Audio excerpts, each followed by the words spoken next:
This is my 2023 KTM 790 Adventure, which I have owned since I believe the 7th of August 2023, so I bought it brand new.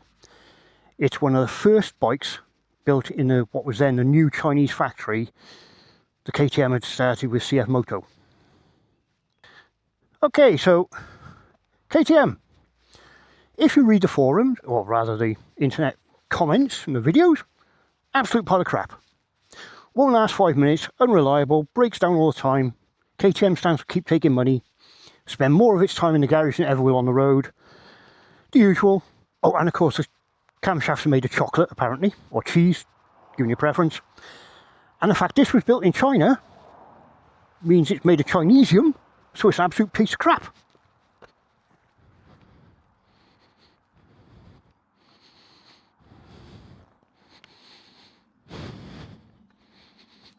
No, actually that's wrong.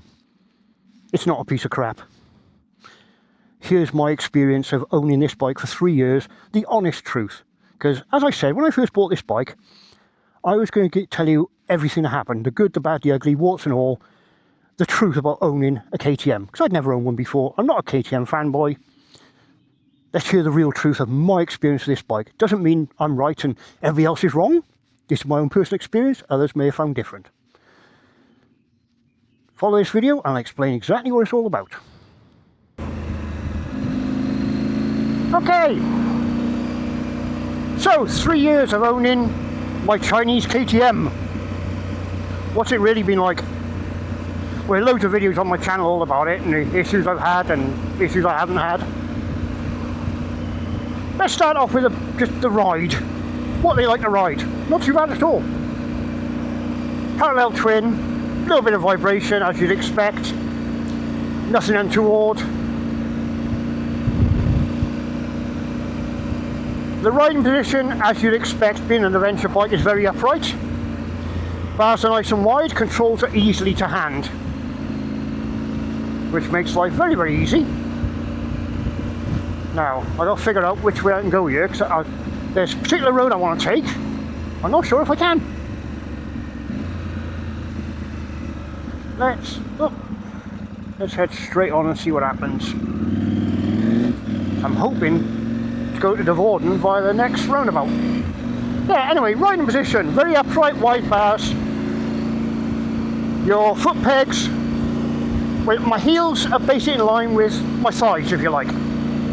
Best way to describe it. Not a sporty riding position, but not uncomfortable either. And standing up on a bike is very, very easy once you set up your bars to where you want them to be. And of course your levers, because all that changes when you stand up. Now the seat itself. The original seat on this bike was a split seat, two-piece split seat. Relatively comfortable-ish. But not for a long ride. You soon get numb bum. I fitted the lowered rally seat, because a full rally seat would be too high for me, but a lowered rally seat, again, not the most comfortable. It does the job, but for long distance riding, not very comfy. Now the ride quality on this particular bike is quite stiff. As I've said before, this is a road-focused version. The Adventure is a road-focused one. The more off-road focused is the R model. So, suspension on this bike, you've got upside-down forks on the front, which are non-adjustable, and preload adjustment on the rear shock on the back. Both are WP suspension. With, I believe it's 200mm of travel. If you go for the R model, the more off-road focused, you'll find, I believe it's got slightly longer travel suspension and they are fully adjustable front and rear. So that makes a big difference. The handling on this bike on the road is absolutely phenomenal for an adventure bike. So don't forget, you've got 21-inch front wheel and 18 rear.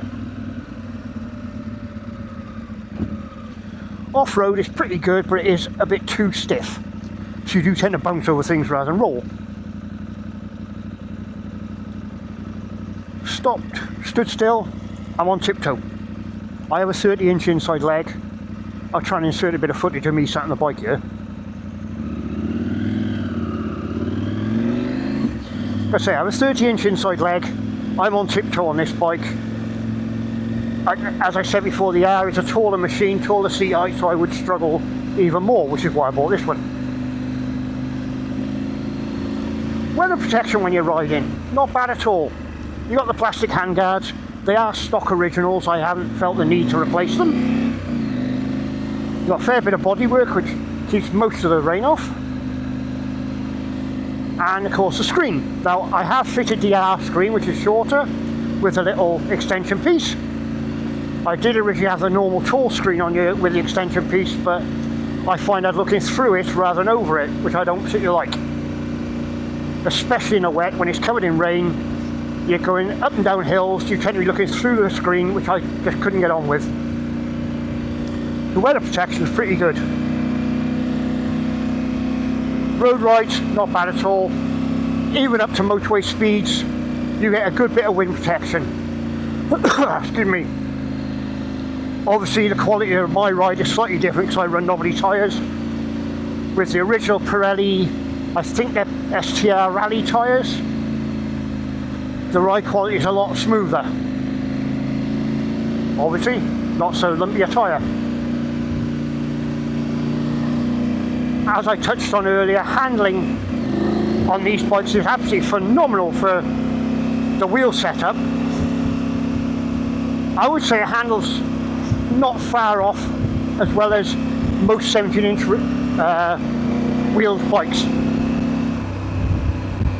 depending how brave you are and what tyres you run. So road manners, really nice. Quite a tight steering lock as well.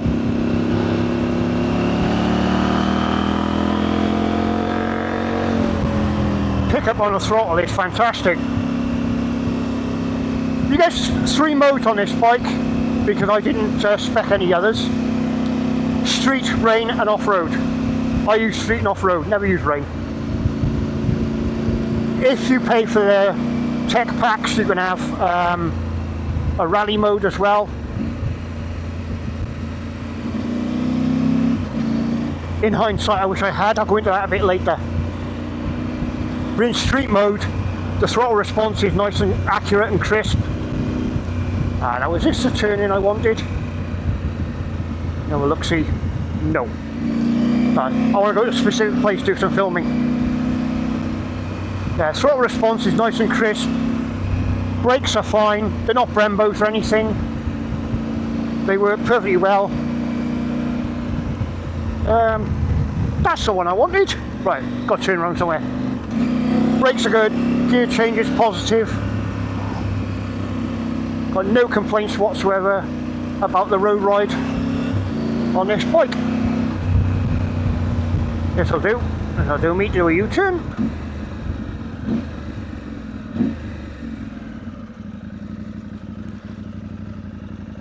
Here we are, feet up. Nice easy turn. Little bit of power.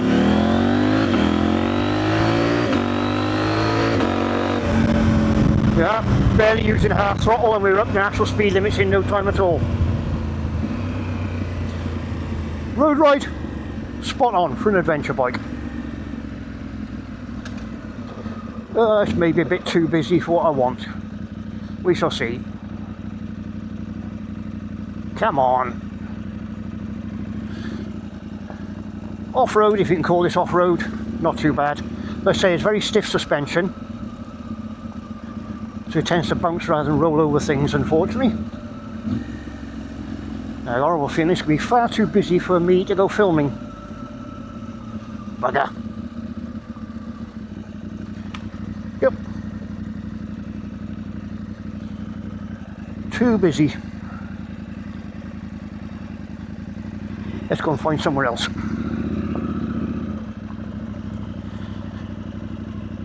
Right, as far as off-road goes,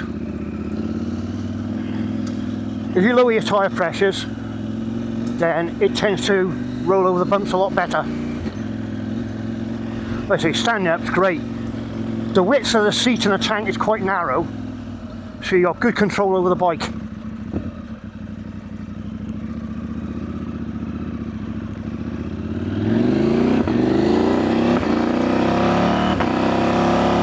Quick shifter blipper works perfectly well. I like the quick shifter blipper, especially when I'm off-road. You don't lose momentum between gear changes.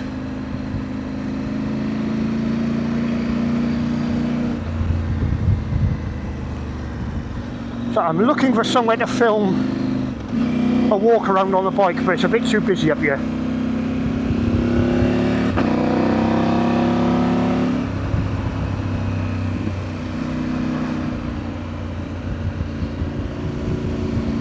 As you can see, and I'm not pushing it at all, the handling on this bike is lovely. Very, very chuckable in the twisties. So easy to throw around.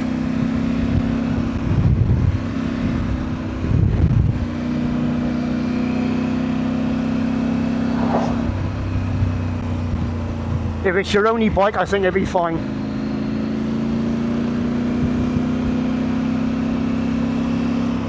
You can do long distances on these bikes, as you'll know if you're regular on the channel. I've ridden this bike to Land's End and back twice in a day. 500-mile round trip in a day. Not recommended. Your ass will be in tatters.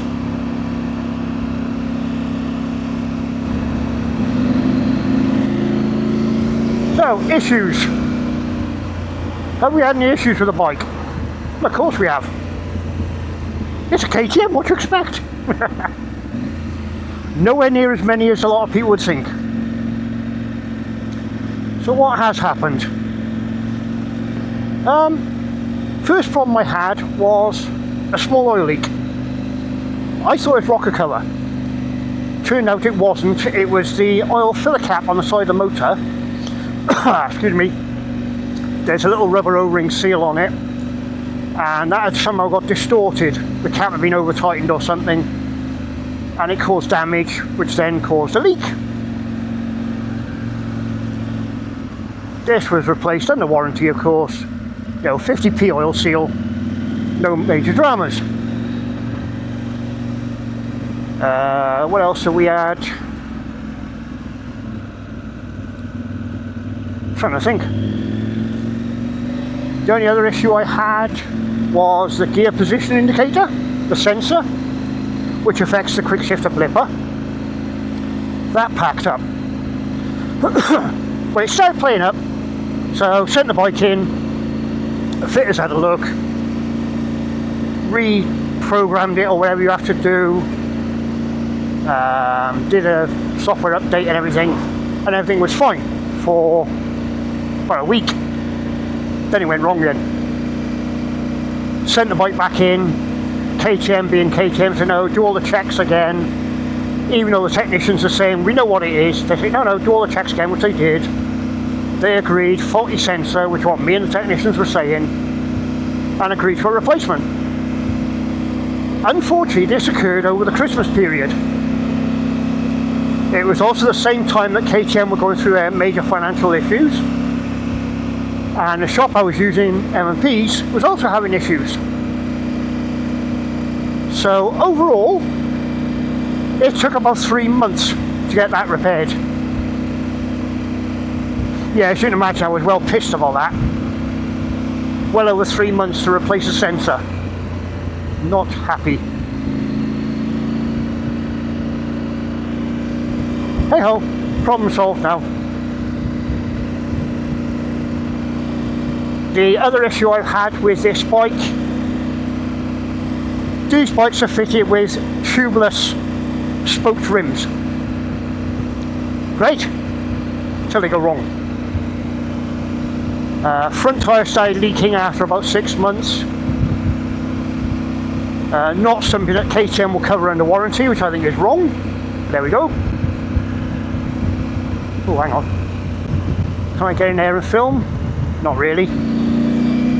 Yeah, not impressed with that. So I paid for replacement seal, rim tape and a new valve, which are not cheap. About 40 quid for the seal, about the same for the valve, and about 20 quid for the rim tape, something like that. When I had the front tyre replaced, I had the seals replaced at the same time. Oh, that's promising. Hang on, I'm pulling you. Might be able to do some filming up there. Sorry about this, folks.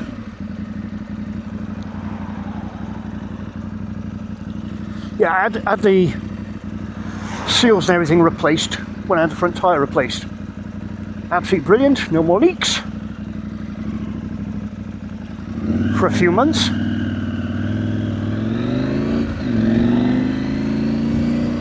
And then recently it started leaking again.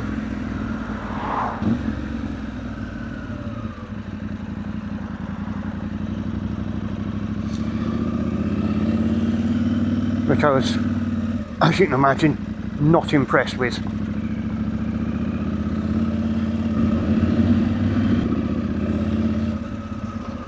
Back to the tyre. Yeah, as I say, my front tyre started leaking again. I thought, well, I'm not spending out more money on seals and God knows what else. The forums say this is a common fault on the front. Always the front tyre. So the recommendation, fit a tube, simple as that. Got a tube, had it fitted, job done. We hope. Now the only other issue I can tell you about this bike, I'm going to pull in by ear because this could be ideal for filming my little video. Yeah, the only other issue I've had with this bike, which is not so much an issue, just annoying. It's quite a noisy engine. The pop these off. The cam chain is very noisy all the time. You can buy an adjustable cam chain adjuster, not the automatically adjustable one like it's got on you. It's something like 120 quid and a lot of faff to fit it, and it does quiet it down a little bit, but not by much. So I haven't bothered. That basically is it. That is all the issues I've had with this bike so far in the 3 years I've owned it. Not bad considering it's Chinese. Right, I'll come back to you in a minute. So, my KTM. Obviously it's been modified. You can see that. Let's go through the mods. When I bought it, it was absolutely stock standard, brand new, etc, etc, etc. Let's start at the very top. Ignore the tank bag, that was just something I fitted afterwards. The screen. This is the shorter R model screen. The R is the more off-road focused version. This is the road focused version, along with my little extension piece. I did have the original tall screen on here with an extension piece, but didn't get on with it because you're looking through the screen, which I don't like. So I fitted a shorter one. As you can see, I have the sat-nav mount on my Garmin sat-nav.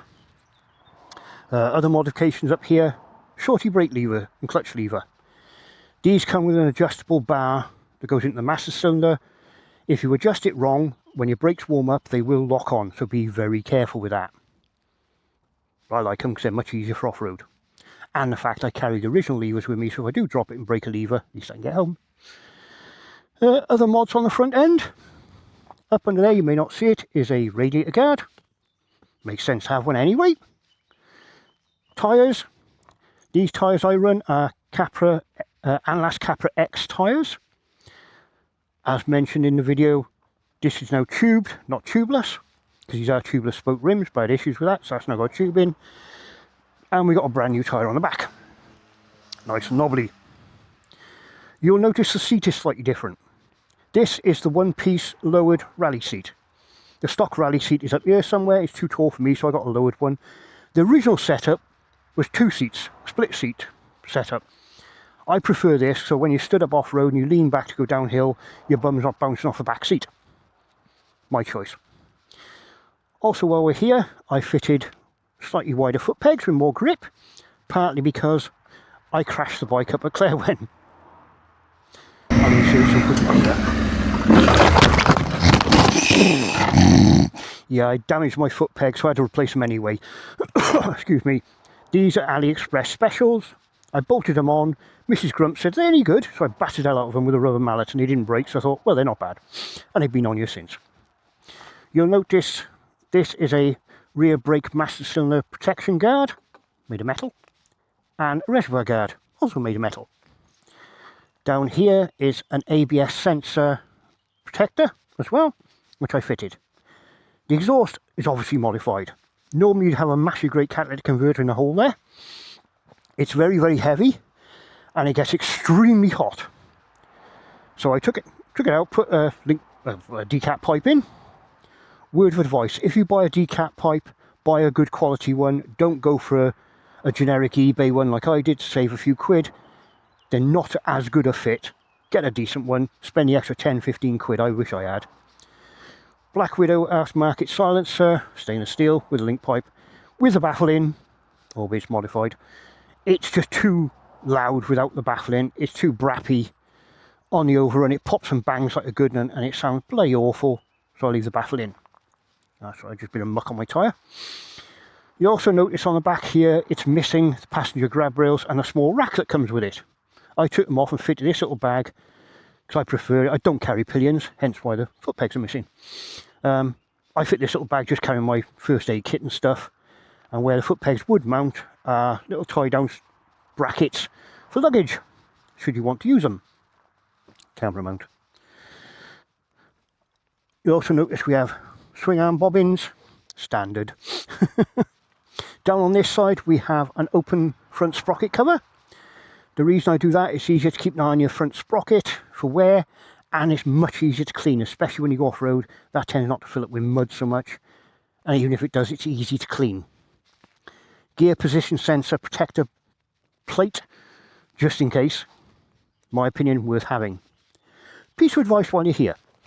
If, like me, you need to adjust the gear lever to suit you for off-roading, etc., don't just slacken off the lock nuts and adjust it off this bar. That will affect the sensor and your quick shifter may play up. I say may, not always. You're better off unscrewing one end, one of these rose joint ends, adjusting it and bolting it back on. That way this bit doesn't get adjusted at all. It's a bit of a faff, but it saves the hassle of your quick shifter blipper playing up. And again, another tie down mount instead of the rear foot pegs. That's it for the modifications, I believe. I can remember. Oh yeah, I do have a Dash Angels screen protector on top of the screen, just in case. And oh yeah, you can barely see it, but there is also an enduro recovery strap here. In case the bike goes over, it gives you something to grab hold of, or lift the back end round, whatever you need to do. That's pretty much it on the modifications. The specifications of this here bike. You have approximately 94 brake horsepower, and I think it's 87 Newton meters of torque from a parallel twin 799cc engine, 6-speed box. I specified the quick shifter blipper and the cruise control when I bought it.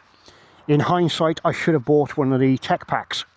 If I bought the rally pack, for example, I would have had them. Plus you can change your dashboard, the layout of your dash to a more rally spec one. And you get traction control slippage, which I thought was a waste of time. But to be honest, I wish I had bought it because it would have given me a few options which I don't have that I would have used. I would never use the traction control, slip control, but you know, I really should have paid for the tech pack rather than being specific on just the two items. Hindsight, live and learn.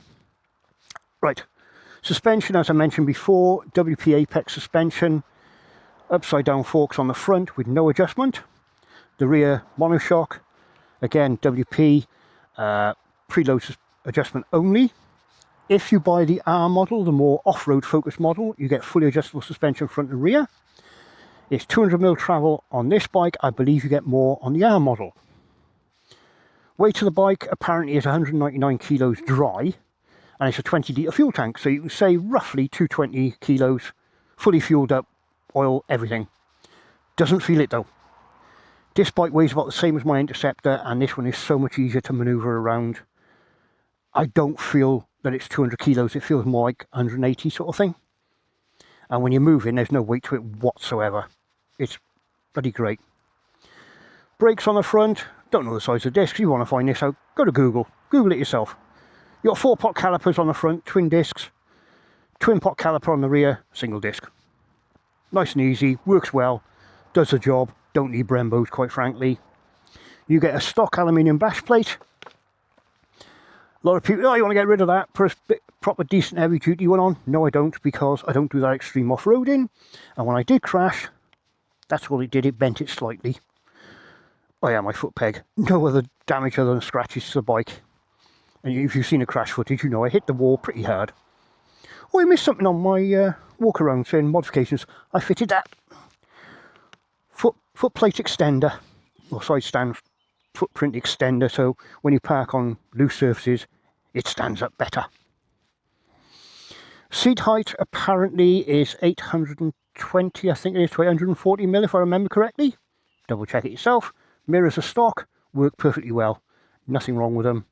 Clutch is nice and light, brakes work fine. All LED lights all round. What more can I tell you? Anything else you need to know on the bike, just Google it or go through my YouTube videos. There's a whole section on the 790 KTM and the off-roading stuff, so have a look, see what you think.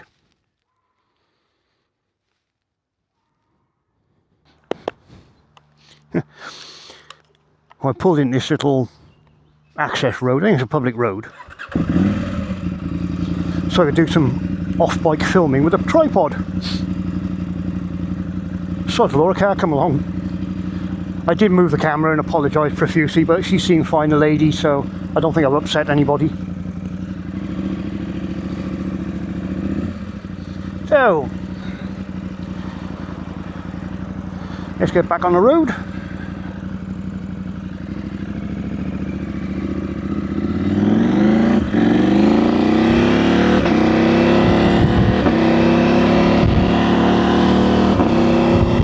And a conclusion to my video, what's it been like to own a Chinese KTM for the past 3 years and live with it. Not bad at all. I've enjoyed my time. I have covered 26,000 miles, mind.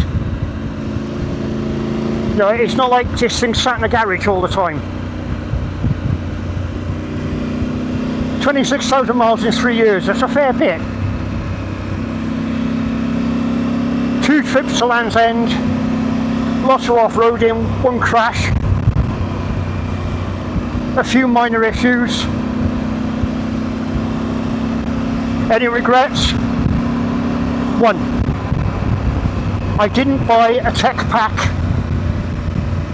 I thought I was saving money and being clever, just specifying the 2 items I wanted, a quick shifter flipper and the cruise control. I really, in hindsight, I really should have bought the tech pack. I would have got so much more for not much more money. That was a mistake. As I've always said, I always wanted the Yamaha T7, 10-ray T7. I love the style of the bike, I love the fact that it's so basic, there's no electronics on it. The issue is they're too tall.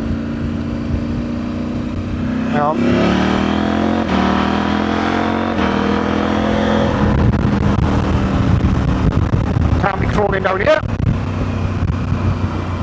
There is a review video on my channel where I rode my mate's bike. He had lowered suspension, lowered seat, and I still found it too tall.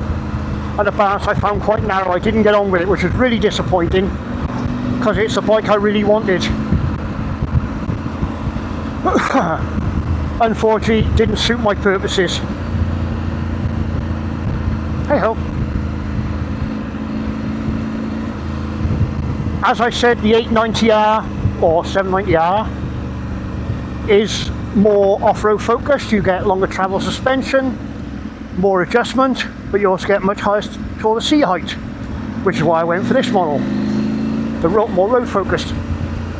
I would like better suspension for the off-roading, more adjustment, but that is either buy a taller bike or spend an absolute fortune on suspension components. Neither of which are really options for me. So yes, I'm happy with what I've got. Would I recommend one? Yeah. Don't see why not. If this is the bike you're looking for, do your research, work out exactly what you really want, what suits you, what suits your budget, and yes, if it's within the realms of what you're looking for, I would say yes, definitely buy one. Okay, I hope this is a bit of an insight for you into owning a Chinese-built KTM, which, as I said in the video, probably means it's the worst bike ever built and it'll blow up in a week. Wrong.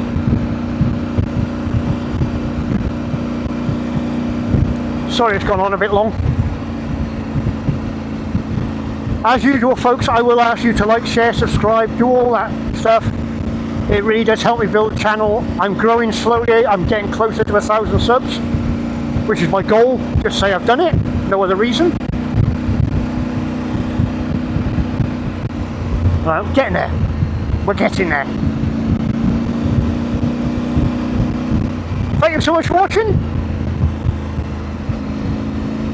Please come back. Any comments? Whack them in the comment section below. Do you want to know anything about the KTM? Drop me in the comments or drop me an email.